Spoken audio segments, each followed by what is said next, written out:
నమస్తే, welcome to of the record. Corporate కంపెనీలు loss లో ఉన్నాయంటే వినిపించే మాట కాస్ట్ కటింగ్. విచిత్రం ఏంటంటే ఇప్పుడు ఈ కాస్ట్ కటింగ్ ఓ రాజకీయ పార్టీలో బాగా వినిపిస్తోంది. ఇన్నాళ్ళు పార్టీని కార్పొరేట్ స్టైల్లో నడిపించినందుకు ఖర్చులు తడిసి మోపుడయ్యేయేమో, అక్కడ కూడా ఖర్చులకు కత్తిరిసే కార్యక్రమం మొదలైందట.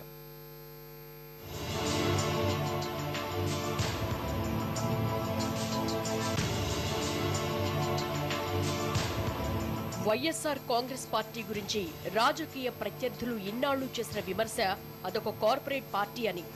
దీనికి తగ్గట్లే ఏ కార్యక్రమం జరిగినా హంగు ఆర్భాటం, ప్రత్యేక ఏర్పాట్లు ఘనంగా కనిపించేవి. అక్కడ పనిచేసే నేతలు కొందరికి నెల నెలా జీతాలుంటాయనే ప్రచారం కూడా జోరుగానే వినిపించేది. ఎంతవరకు నిజమో కానీ అధికార ప్రతినిధులకు కూడా నెలవారీ జీతాలుంటాయంటారు. కానీ ఇప్పుడు సీన్ రివర్స్ అయిందట. కార్పొరేట్ స్టైల్లో నడుస్తున్న పార్టీ ఖర్చుల విషయంలో ఇప్పుడు ఆచితూచి వ్యవహరిస్తోందని టాక్.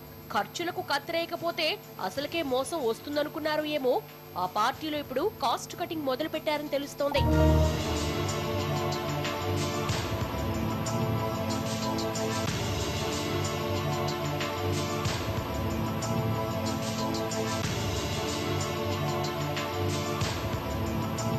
అసలు ఈ పరిస్థితి ఎందుకంట? సార్వత్రిక ఎన్నికల్లో విజయం తమదే అన్న ధీమాతో వెనక ముందు ఆడకుండా విపరీతంగా ఖర్చులు పెట్టేశారట. కానీ ప్రతిపక్షానికే పరిమితం కావాల్సి రావడంతో ఏళ్ల పాటు పార్టీని జాగ్రత్తగా నెట్టుకురావాలంటే ఖర్చుల్లో కోత తప్పదని డిసైడ్ అయ్యారట. లోటస్ పాండ్ లో ప్రతి విషయంలో పొదుపు మంత్రం పాటిస్తున్నారని సమాచారం. జూబ్లీహిల్స్ రోడ్ నెంబర్ 45లో ఉన్న పార్టీ కేంద్ర కార్యాలయాన్ని లోటస్ పాండ్ కు మార్చడం ఖర్చు తగ్గింపులో భాగమేనంటున్నారు. ఇక ఈ పార్టీ ఆఫీసులో కూడా అనవసర ఖర్చులని బాగానే తగ్గించేస్తున్నారట.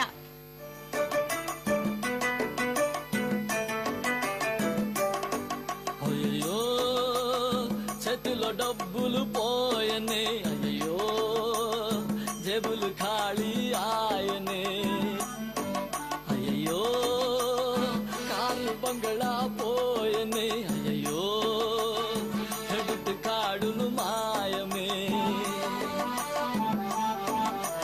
ఒకప్పుడు వైసీపీ అంటేనే విలాసవంతమైన పార్టీ అని పేరుండేది. అక్కడి వాతావరణం కూడా అందుకు తగ్గట్లే ఉండేది. కానీ ఇప్పుడు అలాంటి సీన్ లేదు. ఎవరిని కదిలించినా కాస్ట్ కటింగ్ల గురించి కథలు కథలుగా చెప్పేసుకుని ఒకరినొకరు ఓదార్చుకునే పరిస్థితి ఉందట. ఈ కాస్ట్ కటింగ్ల ఎఫెక్టు పార్టీ నేతలపైన పడడంతో అధినేత నిర్ణయాలపై కొందరు చిర్రుబుర్లాడుతున్నారట.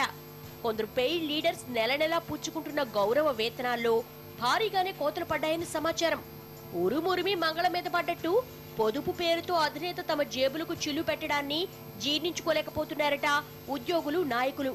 పార్టీలో జీతాలు తీసుకుంటున్న నేతలకు కొన్ని నెలలుగా చెల్లింపులు నిలిపేశారని సమాచారం. వారిలో పార్టీ అధికార ప్రతినిధులు, వ్యక్తిగత సహాయకులు, ఇతర ఉద్యోగులు కూడా ఉన్నారు. వేల రూపాయల్లో వచ్చే జీతాలను నిలిపివేయడంతో సదరు నేతలంతా పొలోమని అధినేతను కలిసేందుకు ప్రయత్నించారట. కుదరకపోవడంతో పార్టీ ప్రధాన కార్యదర్శి విజయసాయిరెడ్డిని కలిసి వాతల్లాంటి కోతల గురించి మొరపెట్టుకున్నారట.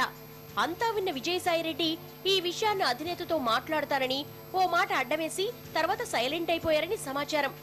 ఇదంతా జరిగి నెలలు గడిచినా జీతాలు మాత్రం ఖాతాలో పడకపోవడంతో కొందరు నేతలకు కాలు చెయ్యి ఆడటం లేదని తెలుస్తోంది.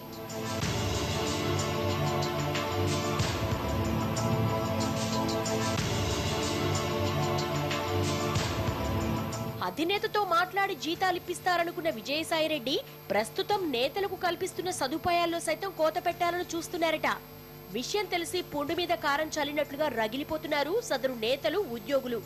అధినేతను కలవలేక, విజయసాయిరెడ్డి ఎదుట గట్టిగా నోరెత్తలేక లోపల గింజేసుకుంటున్నారట. ఆదాయం లేని డ్యూటీ ఎందుకని ఇప్పటికే కొందరు పార్టీ వదిలి వెళ్లారు. మరికొందరు మాత్రం జీతాలిచ్చే పార్టీ మరొకటి లేకపోవడంతో మంచి రోజులు మళ్లీ రాకపోతాయా అని అక్కడక్కడే తచ్చాడుతున్నారట.